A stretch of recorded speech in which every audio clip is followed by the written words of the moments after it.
con el Sermón del Monte, en específico en el capítulo 5, con los versículos 38 al 48. Y me ha encantado la introducción que ha hecho Lara, porque va muy en relación a lo que yo quiero hablar hoy. Porque el Sermón del Monte es una parte de la Biblia sumamente diferente y que tenemos que entenderla bien si queremos llegar a aplicarla a nuestras vidas. También os aviso, la presentación os la he mandado al grupo de WhatsApp, por si alguien quiere tenerla en el móvil, y al final os dejo un regalo en la presentación, ¿vale?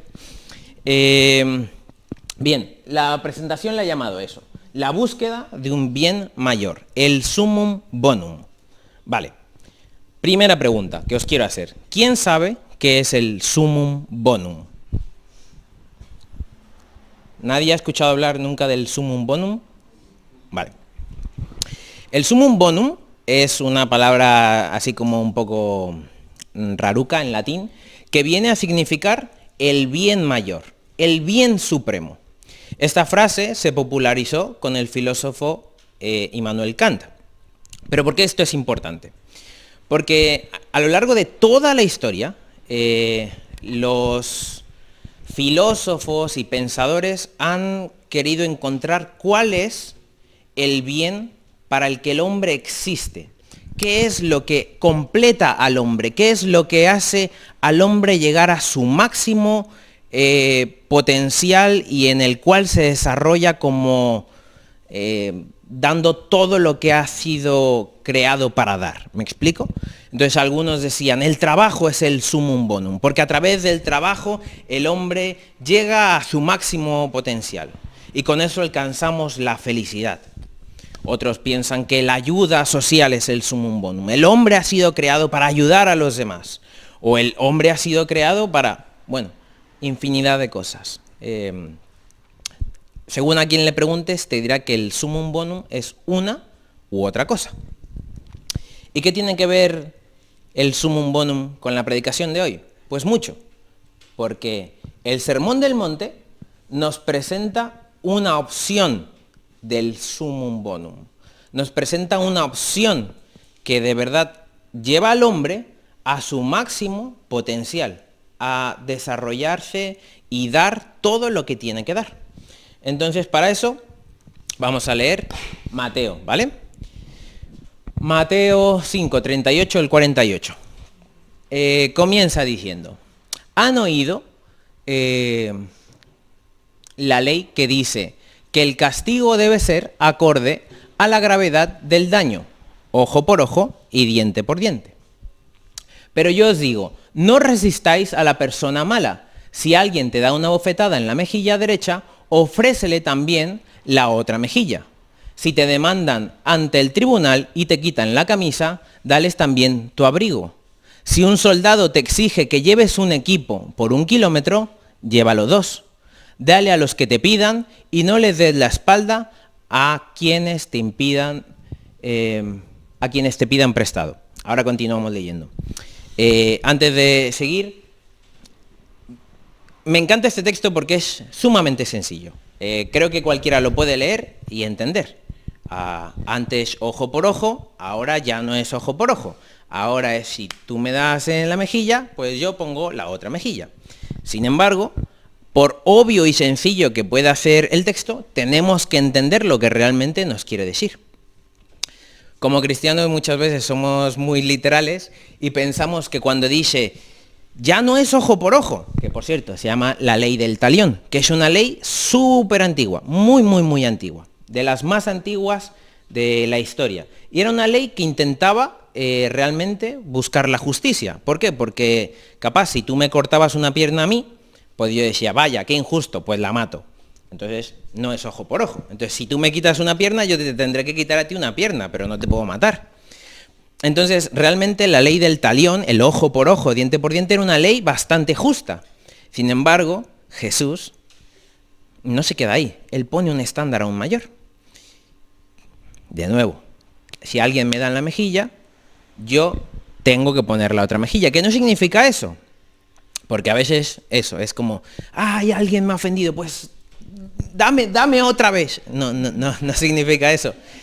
Significa que como personas debemos ser conscientes de que cuando se nos ofende, cuando se nos daña, existe la posibilidad de que se nos vuelva a dañar, se nos vuelva a ofender. Y ante una segunda ofensa nosotros debemos responder igual que ante la primera, con amor, con paciencia, con autocontrol. No somos personas que sufrimos por gusto, no. El mundo es muy difícil como para sufrir por gusto, pero somos conscientes de que si alguien me daña, tengo que ser consciente de que esa persona me va a volver a dañar, posiblemente. ¿Por qué? Porque esa es la esencia del ser humano. ¿Cuántas veces alguien te ha hecho daño sin ser consciente de que te lo ha hecho? ¿O cuántas veces tú has hecho daño a alguien sin ser consciente de que le has hecho daño a alguien? Tiempo después dices, es que me has ofendido, me hiciste daño, y tú diciendo, pues, no sé en qué momento, fue sin querer. Es una realidad.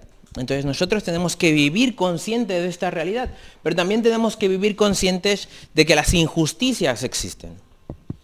El pueblo judío era un pueblo oprimido por los romanos, y entonces un soldado romano tenía el derecho de decirle a un judío, coge todas mis cargas y llévalas 1 kilómetro.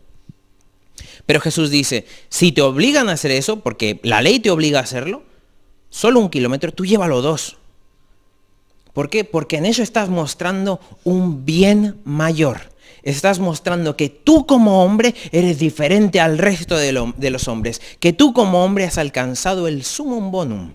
Has alcanzado tu máximo potencial y demuestras que para ti el amor es lo más importante. Que no importa que tu enemigo te maltrate, yo lo voy a amar. Vamos a seguir. Y sigue diciendo, enseñanza acerca de amar a los enemigos. Han oído la ley que dice, ama a tu prójimo y odia a tu enemigo. Pero yo os digo, ama a tu enemigo, ora por los que te persiguen. De esa manera estarás actuando como verdadero hijo de tu Padre, que está en el cielo, pues Él da la luz de su sol tanto a los malos como a los buenos, y envía la lluvia sobre los justos y los injustos. Por igual, si solo amas a quienes te aman, ¿qué recompensa hay por eso? Hasta los corruptos cobradores de impuestos hacen lo mismo. Si eres diferente, ¿en qué te diferencias de cualquier otro? Hasta los paganos hacen lo mismo, pero tú debes ser perfecto, así como tu Padre en el cielo es perfecto. De nuevo, es una enseñanza evidente, no hace falta ser ningún erudito para entenderlo. ¿Qué está diciendo? Que ame a mi enemigo, que ore por mi enemigo, que bendiga a mi enemigo. De nuevo, un poquito de contexto. El versículo dice, la ley dice, ama a tu prójimo y odia a tu enemigo. Os animo a que busquéis en la Biblia, pero en ningún momento pone eso. Esa no era la ley. Sin embargo, los judíos, intentando vivir la ley un poco a su forma, decían, pues tengo que odiar a mi enemigo. Tengo que amar a mi amigo, pero tengo que odiar a mi enemigo. Y Jesús, que viene en el Sermón del Monte a reeducar a las personas, viene a reenseñar lo que la auténtica ley dice, es que eso no es verdad. Yo no tengo que odiar a mi enemigo. Yo tengo que amarlo.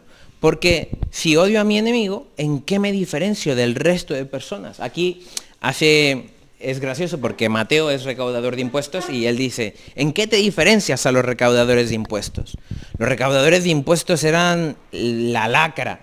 Eran judíos que se habían vendido al imperio romano. Eran unos chaqueteros. Eran unos ladrones, eran unos opresores, era mi hermano judío que me oprime a mí. Y él dice, ¿en qué te diferencias a ellos? Nosotros los judíos pensamos que somos mejores que nadie, pero no es verdad. Odiamos al enemigo. Roma me odia porque yo soy su enemigo, entonces yo no soy mejor que los romanos. Yo no soy mejor que el resto de personas. Entonces Jesús viene y dice, vamos a cambiar esta forma de pensar. Vamos a ir un paso más allá. Y ya está. Sencillo, ¿no? Bueno, vamos a intentar hacerlo un poquito más sencillo.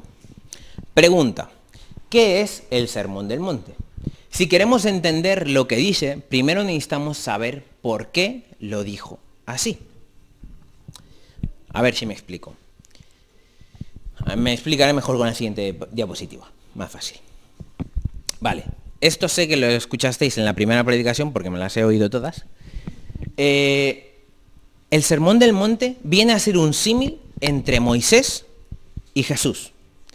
En un momento, Moisés, todos sabéis quién es Moisés, el del príncipe de Egipto, libera al pueblo de Israel, y cuando libera al pueblo de Israel de Egipto, vagan por el desierto, y entonces Moisés en un momento se sube a una montaña, recibe las leyes de Dios y dice, estos son los 10 mandamientos. ¿Qué pasa? Que nada más dar los 10 mandamientos, la gente rompe los 10 mandamientos. Entonces los siguientes libros, el Pentateuco, trata de cómo hay que seguir dando mandamientos, hay que seguir dando leyes, porque, a ver, amigo, no mates. Pero, ¿y si lo mato sin querer? Bueno, pues si lo matas sin querer tienes que hacer esto. Pero, ¿y si quiero cobrar venganza? Pues tienes que hacer esto. Entonces el Pentateuco es poner leyes, porque como seres humanos hay algo que nos encanta más que poner leyes, que es romper leyes. Entonces, Jesús, en Mateo, sube a una montaña, por eso es el Sermón del Monte, y él no da las leyes dadas por Dios, sino que él establece leyes dadas por Dios, colocándose a sí mismo en el lugar de Dios, porque sabemos que Jesús es hijo de Dios. Entonces, si Moisés da leyes, ¿qué está dando Jesús? Es una pregunta. Así que me podéis responder.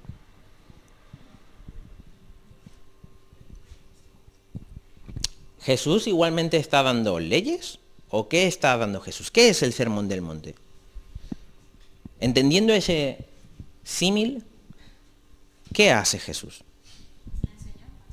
Ok, una enseñanza. ¿Qué más?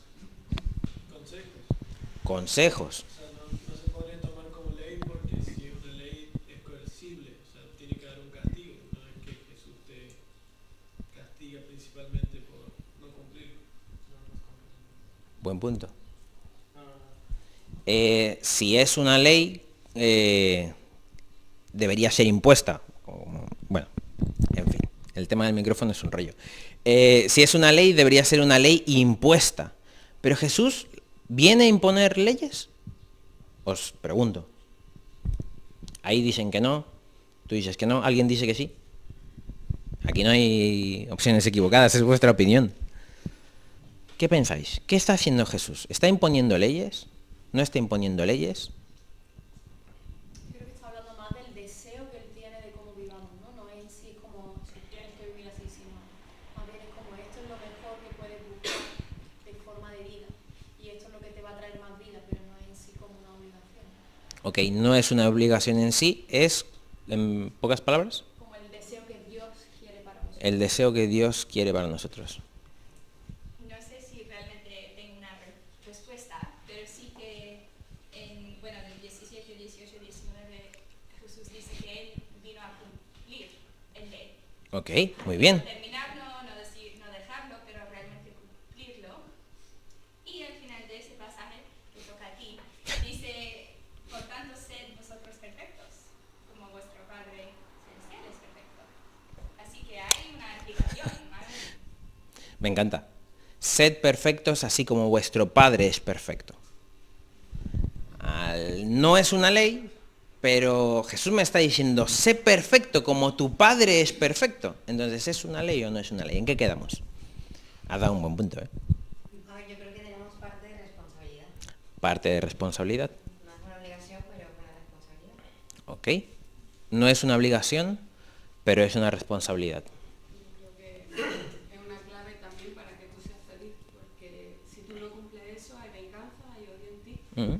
Y creo que te da la clave para perdonar, para amar, que es lo que te va a llenar y lo que te va a hacer acercarte a Él. Entonces, para mí es una clave para... Una clave para ser esa feliz. vida dulce. Ok, una clave para ser feliz y estar unida a Dios. ¿Alguien más quiere opinar?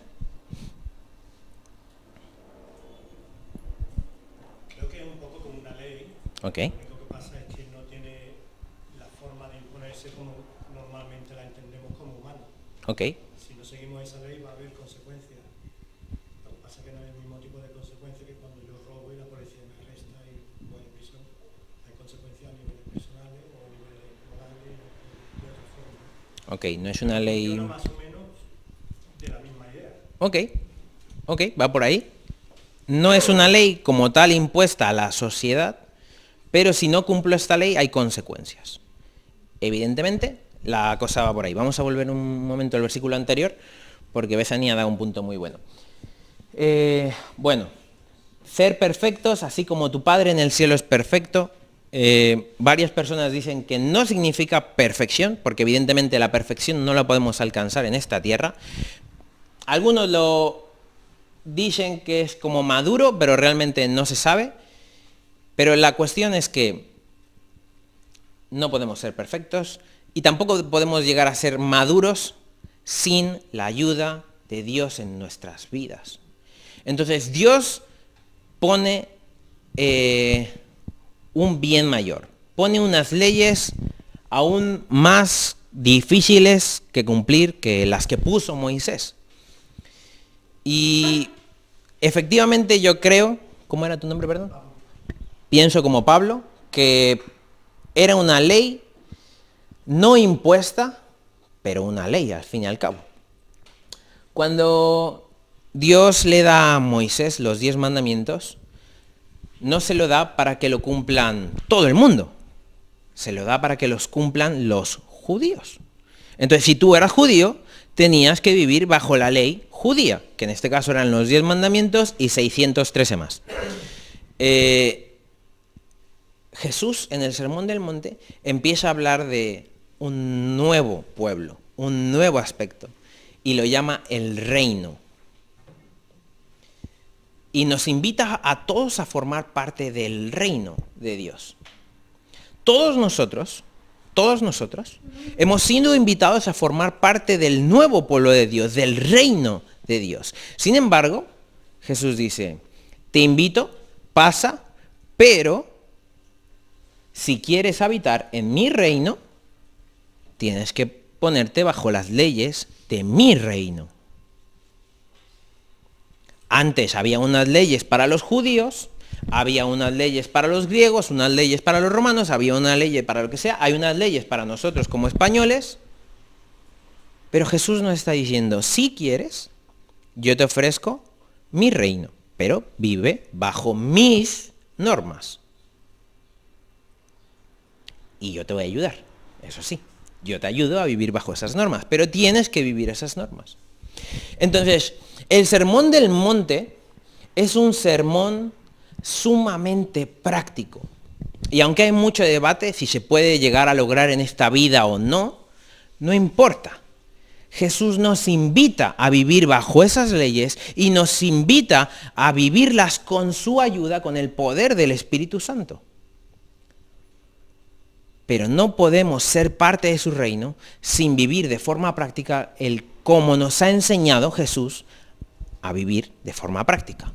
Por eso, aunque esta predicación en sí misma no tiene nada que ver con el sumum bonum, el Sermón del Monte es el sumum bonum. El Sermón del Monte es esa invitación a vivir como un habitante del reino debe vivir. No podemos leer el Sermón del Monte como algo meramente teórico. Tenemos que leerlo como algo práctico. Si yo no empiezo a practicar lo que el Sermón del Monte me dice, entonces me tengo que replantear si realmente estoy viviendo como ciudadano del reino de Dios. Y si no vivo como ciudadano del reino de Dios, entonces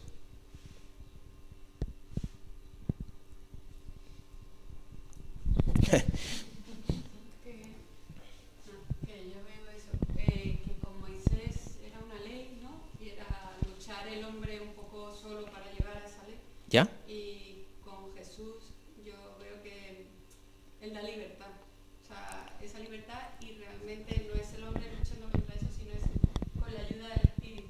No se tiene que regir tanto la ley, sino como que el mismo Espíritu, si tú estás con Dios, te va a ayudar a... 100%. La ley oprime. No, perdón por las abogadas aquí. Como seres humanos nos cuesta vivir bajo leyes, nos cuesta cumplir normas. Y Jesús es consciente de eso. El pueblo de Israel no lograba cumplir las normas. Y nosotros como nuevo reino de Dios, tampoco es que seamos muy buenos cumpliendo normas. Al menos yo no soy muy bueno cumpliendo las normas que Jesús me ha dejado. Pero me invita a retomarlas cada día. Me invita a ser conscientes de ellas. Y me ayuda. Esta nueva ley es solo para los habitantes de un reino.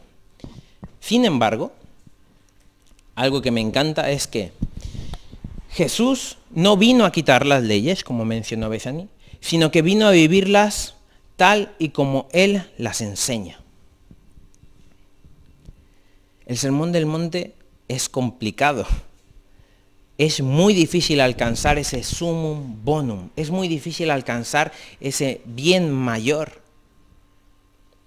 Es difícil. Pero Jesús viene y lo vive. Y cuando Jesús viene y lo vive, nos demuestra cómo vivirlo. Nos enseña que podemos vivirlo. Es más práctico. Es más real. Si no hubiese nadie en la historia que hubiese cumplido el Sermón del Monte, podríamos cuestionarnos si realmente es aplicable. Pero Jesús lo vivió. Y Jesús lo vivió como hombre. Como ser humano, Jesús era tentado. Jesús sufrió. Jesús tuvo que amar a sus enemigos cuando fue crucificado en la cruz. Jesús tuvo que poner la otra mejilla cuando lo empezaron a azotar. Cuando le colocaron una corona de espinas en su cabeza, cuando lo clavaron con clavos en una cruz, Jesús amó a sus enemigos. Y Jesús en la cruz, sufriendo, ora al Padre y dice, Papá, perdónalos porque no saben lo que hacen. Jesús amó a sus enemigos. Jesús perdonó, Jesús nos bendijo. Jesús cumplió todas y cada una de las normas que Él mismo puso en esa montaña. Y las cumplió porque es el rey de este reino. Y Él es el primero que tiene que cumplirlas. Él es un rey verdaderamente justo. Pero las cumplió para decirnos, tú puedes, porque yo pude y porque yo estoy contigo. Yo estoy a tu lado. Y ya vamos a terminar con esta frase que me encanta. Dice, ama a tus enemigos como Dios te ama y atrae a ti, su enemigo. En Romanos leemos este versículo. Cuando éramos enemigos de Dios, Él hizo las paces con nosotros a través de la muerte de su Hijo. Nosotros, tú y yo, cada uno de nosotros, éramos los enemigos de Dios. Si estás aquí es porque alguna vez habrás oído, por lo menos alguna vez, que Jesús es amor, que Jesús dio su vida en la cruz por ti. Y es verdad, pero la dio por un enemigo. La dio por la persona que lo subió a la cruz y lo clavó ahí. Todos nosotros somos copartícipes de la muerte en la cruz de Jesús. Nosotros, sus enemigos. Sus enemigos. Y hago muchísimo énfasis en esto porque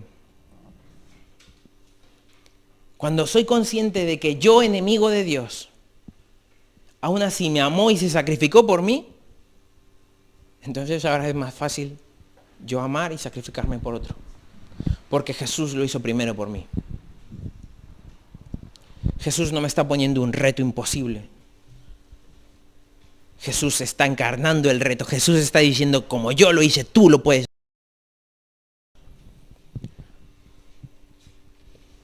Y os animo a que lo que dure esta serie del Sermón del Monte, podáis volver a leer el Sermón del Monte una y otra vez y veáis a Jesús predicando eso y veáis a Jesús viviendo eso. y que lo leáis como una cosa práctica, como una cosa a la que Jesús nos invita a vivir con Él. A mí me gustaría entender por qué dices que nosotros somos o fuimos enemigos de Jesús. Nosotros somos enemigos de Dios y por ende, de alguna forma, de Jesús, porque Dios nos crea para que habitemos juntamente con Él, en un lugar sagrado, santo, precioso. Y nosotros, su creación, el máximo exponente de su creación, decidimos dejarle de lado. Y esto se remonta a Génesis 1. Cuando Adán y Eva, la humanidad, comen del fruto, le dan la espalda a Dios. Y Dios es un ser santo. Un ser santo no puede habitar con lo que no es santo. ¿Me explico? La oscuridad no puede estar donde la luz, porque el propio hecho de la luz quita la oscuridad. No puede haber una bolita de oscuridad al lado de la luz, es imposible. Piénsalo así. Y esa es la santidad. La santidad es algo que ilumina, pero es algo que ilumina eternamente, infinitamente. Eso nos lleva a nosotros a convertirnos en lo opuesto a lo que es Dios. Enemigos de Dios. Pero Dios sabe que nosotros como humanidad no nos podemos salvar a nosotros mismos. Somos una mancha de oscuridad en medio de una habitación llena de luz. Y entonces por eso, a través de la muerte de Cristo Jesús, ahora tenemos una reconciliación. Ahora verdaderamente somos cubiertos de luz, a pesar de que somos una mancha oscura. Y entonces somos de nuevo accesibles a esa santidad que Dios tiene. Nosotros nos alejamos por gusto de Dios. Y es muy fácil pensar, no, fueron Adán y Eva los que pecaron. No, es que yo peco todos los días. Y es que cada vez que yo peco, cada día que yo peco, es como sumar esa mancha oscura en mi vida. Pero Jesús dice, no, yo te limpio, yo te perdono. Pero te perdono para que ahora tú vayas a donde hay más manchitas de oscuridad y les digas, yo también tengo perdón para vosotros.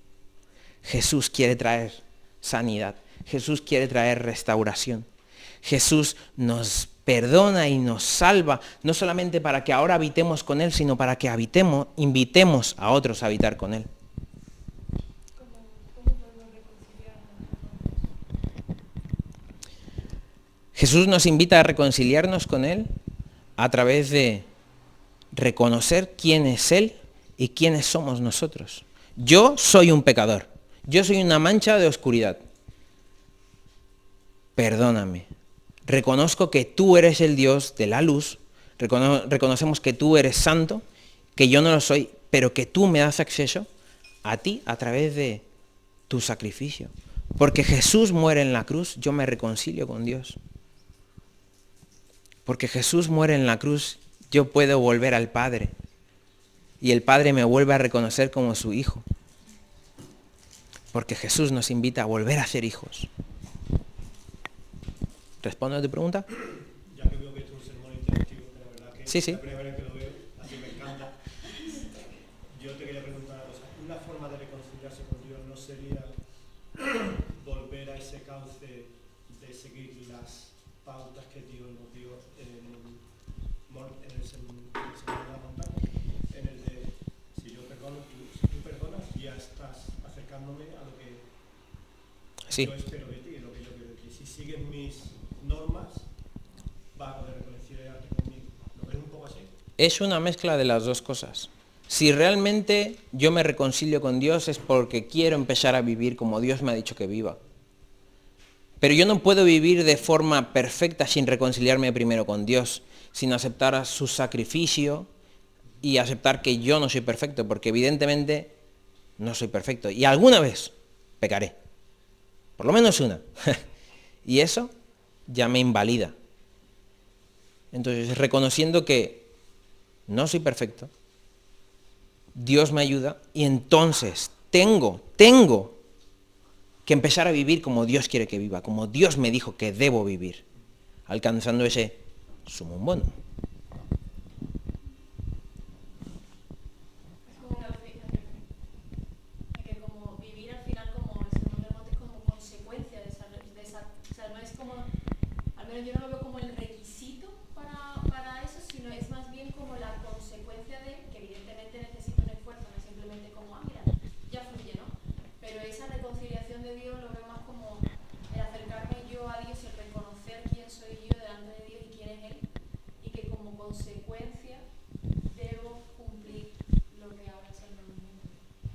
¿Sí?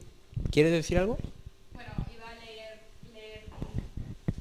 un poco de Efesios 2, porque habla de todo eso, habla de que hemos sido enemigos, muertos en nuestros pecados y delitos, y es en misericordia la bondad de Dios que nos rescata, y nada más, no es obras, no es cumplir normas, es Dios nos rescató y preparó cosas buenas para hacer. Así que, bueno, está bien si leo. Sí, por favor. Ok, y Él os dio vida a vosotros, que estabais muertos en vuestros delitos y pecados, en los cuales anduvisteis en otro tiempo, según la corriente de este mundo, conforme al príncipe de la potestad del aire, el espíritu que ahora opera en los hijos de desobediencia, entre los cuales también todos nosotros en otro tiempo vivíamos en las pasiones de nuestra carne, satisfaciendo los deseos de la carne y de la mente, y éramos por naturaleza hijos de ira, lo mismo que los demás. Pero Dios, que es rico en misericordia, por causa del gran amor con que nos amó, aun cuando estábamos muertos en nuestros delitos, nos dio vida juntamente con Cristo. Por gracia habéis sido salvados. Y con Él nos resucitó, y con Él nos sentó en los lugares celestiales en Cristo Jesús, a fin de poder mostrar en los siglos venideros las sobreabundantes riquezas de su gracia por su bondad para con nosotros en Cristo Jesús. Porque por gracia habéis sido salvados por medio de la fe, y eso no de vosotros, sino que es don de Dios, no por obras para que nadie se glorie, porque somos hechura suya, creados en Cristo Jesús para hacer buenas obras, las cuales Dios preparó de antemano para que anduviéramos en ellas. Gracias. Decir más que eso sería difícil. Nos amó, aunque no lo merecíamos. Y nos buscó, aunque no lo merecíamos. Y nos da la mano para que podamos volver a estar con Él. Y esa es la inspiración que nos debe llevar a vivir como Cristo vivió.